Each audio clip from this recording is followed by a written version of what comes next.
never leave you nor forsake you. This afternoon's message is titled, You Are Not Alone. He will never leave you nor forsake you. Oftentimes, when we look at this text here, or when we reference to the scripture of when God says that he will never leave you nor forsake you, oftentimes we look at it from a shallow perspective. Yes, we do understand that God will never leave us nor forsake us, that we are not alone, but we oftentimes forget about that there is also some accountability on our part. See, I know oftentimes we don't like that word, accountability. You see, because if we expect God to hold up his end, we have to be sure that we are holding up our end. See, oftentimes we rely on God and we want God to do what he does. We want God to bless us. We want him to shower down his blessings. We want him to open up the windows of heaven and pour us out blessings that we don't have enough room to receive. We want to say, God, you're my all in all. You're a will in the middle of a will. God, you'll bless me with everything that I want. I could just worship you and praise you all day. But we oftentimes forget about what is held on our point of accountability. There's a preaching and teaching going on in this day, and it's especially important that we share this today because it's that time of the year where people will go shopping and they're shopped till they drop. And there's a preaching and teaching going on that as long as you name it, you can claim it. Mm-hmm. And when you name it and claim it, and then at the end of the month, American Express be hunting it down. See, you can name and claim Best Buy all you want. You can name and claim Target all you want. You can name and claim every store, Victoria's Secret or whatever store you want, Kohl's, what's that one that closed down, Circus City. You can have cars to all them places, and you can name it and you can claim it if you want. But there's a price to pay at the end. Are y'all hearing me? There's a price to pay at the end. See, there's so many people who's going to listen to this name it and proclaim it. Oh, get whatever you want. Open up your mouth and proclaim it, and God's going to give it to you. Mm-hmm. But we have to be responsible individuals. We have to be responsible stewards into what God has held us accountable to. That better be Jesus calling.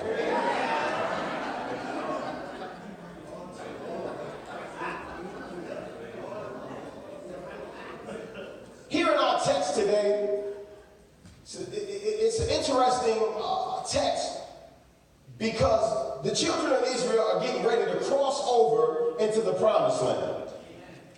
Now oftentimes we get on the children of Israel. We call them knuckleheads because they've been wandering around for 40 years. But I try to look at it from the perspective, if that was us, we'd probably be wandering too. See, we often knock people when we see them in certain situations and we see them going through and we see them doing certain things. But if oftentimes if we put ourselves in their shoes, we probably would be on the same boat. We probably would be doing the same thing. We may be even worse at times, if we can be honest with ourselves. The children of Israel have been through a lot. They were enslaved for several years.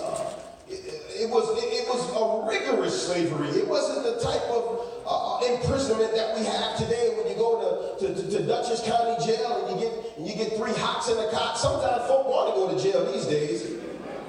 You get locked up and you're an indentured servant. Nowadays you get locked up. Some folk in jail live better than we do out here. Listen, I'll tell you, because I know for a fact. Listen, these prisons, these folk got more channels than you got at home. They got BET, they got Showtime, they got HBO, they got pay-per-view. They get Subway sandwiches, they get Thanksgiving meals, they get 4th of July cookouts and all this. I'm not telling you something that I'm thinking, I'm telling you something that I know.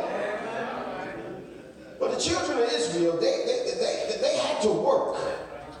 They had to labor sun up and sun down. But God had sent them a deliverer.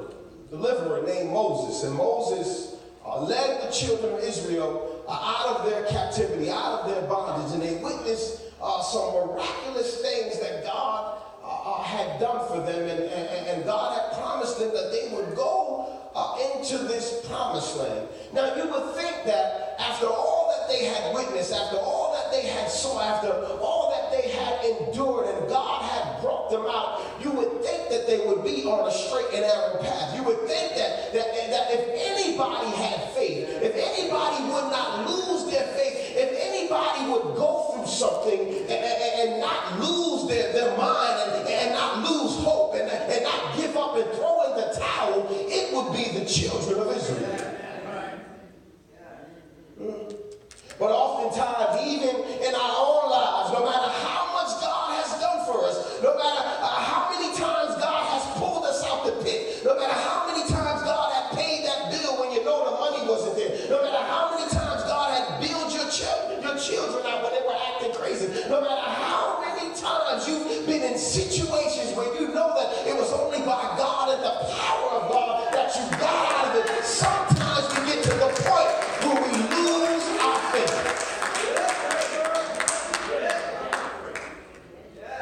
And you know that for several years, for so many times, if you look at all of the things that God has done in your life, how many times he's come through, how many times he's made a way out of no way, how many times he's healed you when you know nobody else can heal you, when the doctor said, I don't know how this happened, it's only by God, it's only by the grace of God, there's something miraculous happening in this. No matter how many times God does it and proves to us, sometimes we get to the point where we forget and we start to lose our faith. Come on, I came here to talk to some real folk on today. I didn't come to talk to nobody that never lose their faith. You trust in God all the time. You never get into a situation where you don't doubt God. I didn't come here to talk to you today. I came to talk to some folk that sometimes you can doubt the ability of God in your life.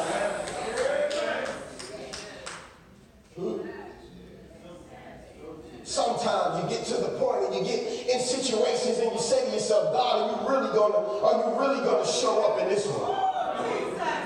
God, I've been praying, I've been fasting, and I've been praying, and I've been on my knees, and I've been going to church every week, and I've been in my word, and I've been following your commandments, I've been tithing, I've been a laborer, I've been a worker, I've been doing everything that you have commanded me to do. I've been holding up my end of my accountability, and God, it seems like you're not showing up. It seems like you're not answering. It seems like you're not even in this situation, God.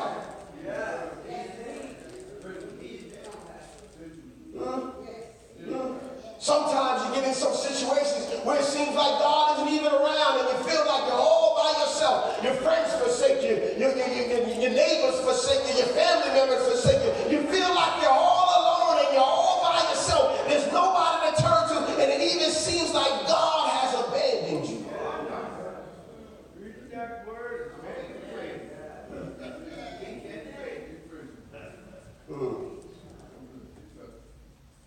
So they get ready to cross over into the promised land. They had been wandering in the wilderness for 40 years. A journey that should have only taken a few days. They ended up wandering for 40 years. And I just want to stop there for a minute, because really it was only one reason why they were wandering. The main reason was because of their lack of faith. But it was their response to the lack of faith which caused them to wander. And you know what it was? It was their mouth. You see, sometimes we don't understand the power that lies underneath our tongue. Oh, you have so much power in your mouth.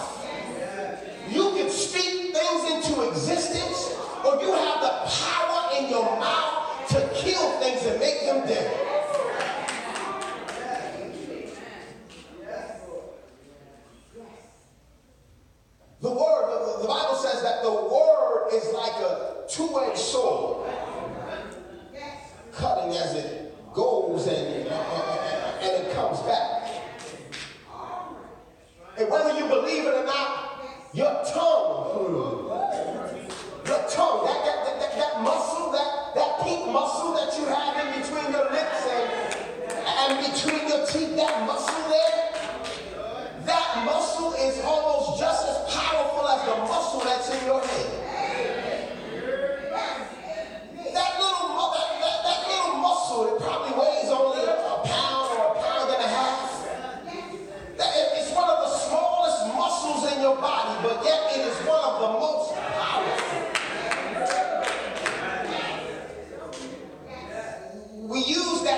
gossip, and sometimes we use that tongue to slander, and sometimes we use that tongue to tear people down, and we use that tongue to put our mouth on people.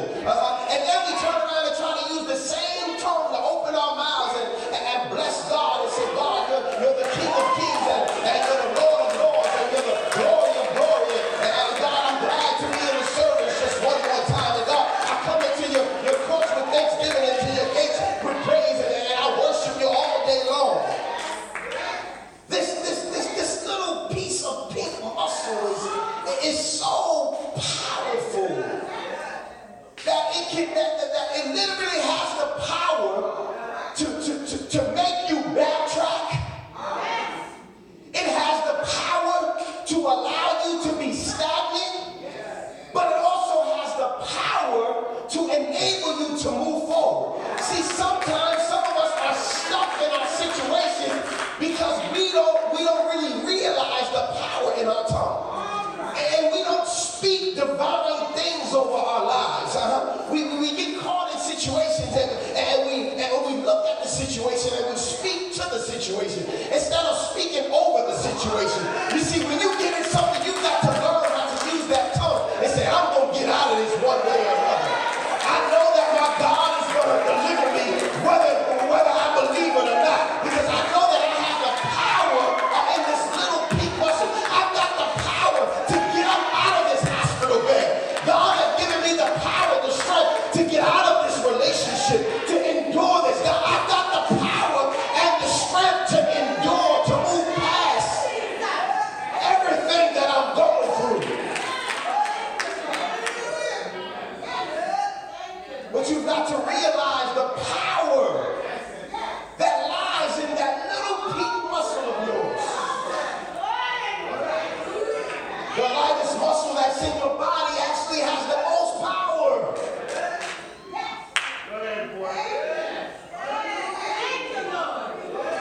We get into situations and we speak negativity. We speak negativity over people and situations. But the Bible says that we ought to speak things as though they are not.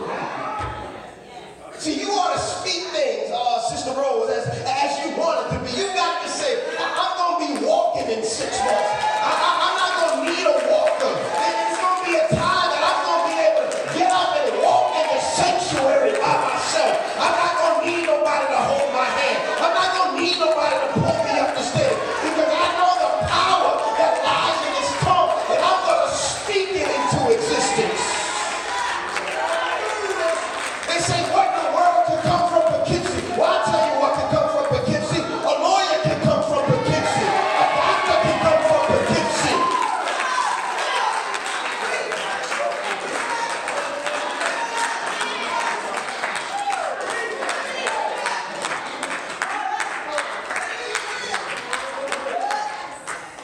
See, it is the power of the tongue that held the children of Israel in a wilderness state for 40 years.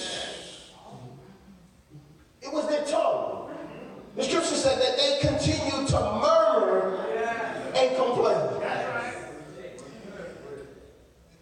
You're talking about the same people that were enslaved, the same people that were working sun up to sundown, the same people that were eating. I'm paraphrasing. They was eating chitlins. Well, some of y'all like chitlins, but they was eating chitlins and the slops.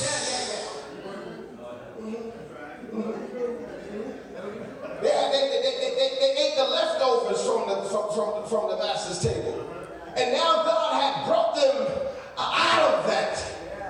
And some of them were so bad, and the murmuring and the power of the tongue became so bad that some of them went to Moses and said, why did you even bring us out here? We'd rather be enslaved. See, sometimes we'd rather go back into situations than rather use the power of our tongue and say, I'm going to get out of this one way or another.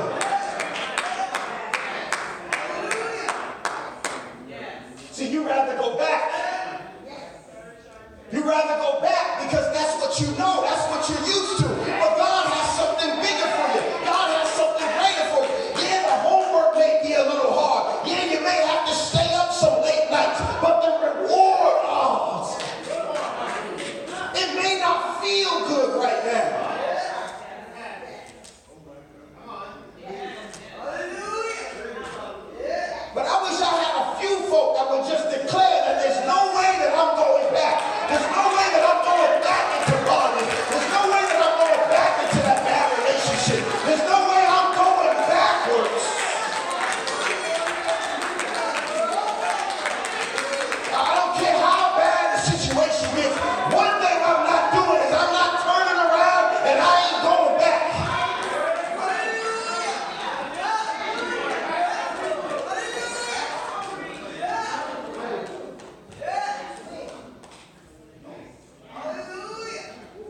So they're murmuring and complaining.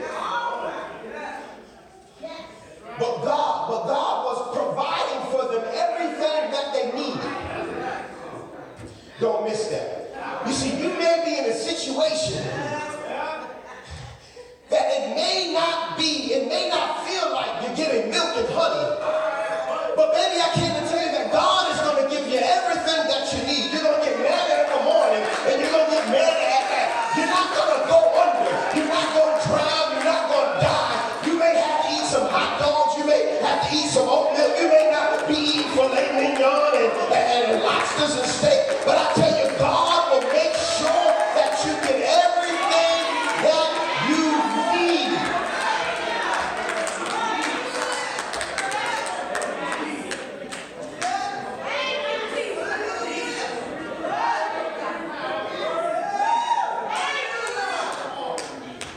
See, God's responsibility is not to provide you with everything you want.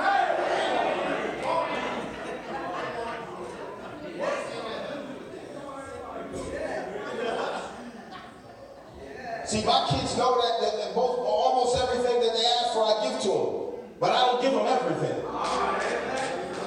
And I tell them, my responsibility is not to give you everything you want. My responsibility is to give you everything that you need. And God works the same way. He doesn't have to give you everything that you want. Because everything that you want that you think is good for you may not be good for you.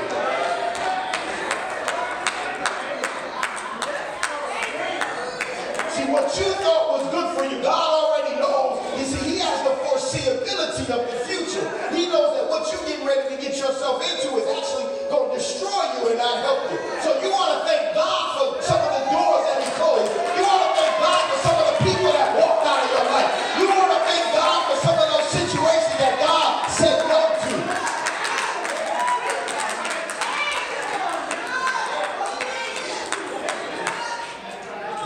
There were some doors that God had closed, and you thought it was a great opportunity.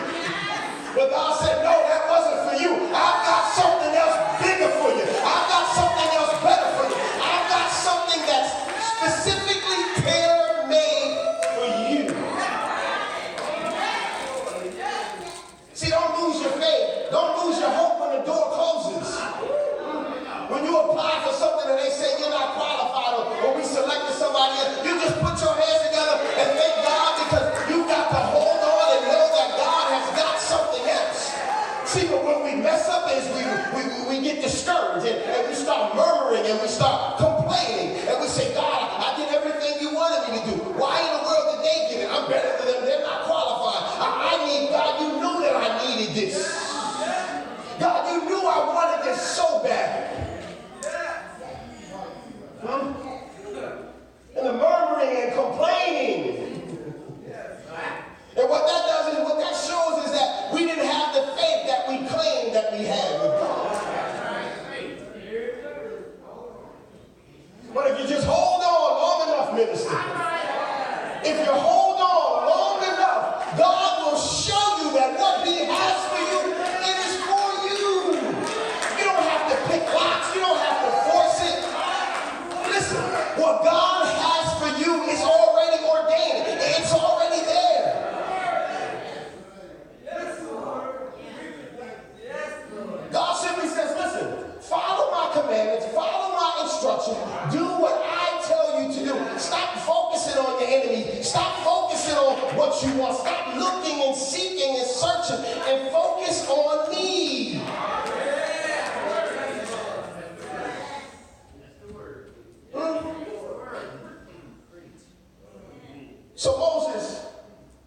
So we pick up here, and Moses went out and spoke to the people. He gives his impeachment speech. So Bible readers will know what I'm talking about. So Moses gives his impeachment speech. And he says to the people, he says, now I'm 120 years old, and I am no longer able to lead you. Hold on, Moses. Hold on. First of all, Moses, you're lying. What are you keep calling Moses is lying to you. I'm going to tell you why. This is what happens when we get embarrassed, when we don't obey God and God fires us. All right. Moses was commanded to speak to the rock. That's right. Moses was aggravated because the people were murmuring and complaining. See, this is why you got to be careful how you murmur and complain, because that murmuring and complaining actually falls on the shoulders of your leaders. See, that power of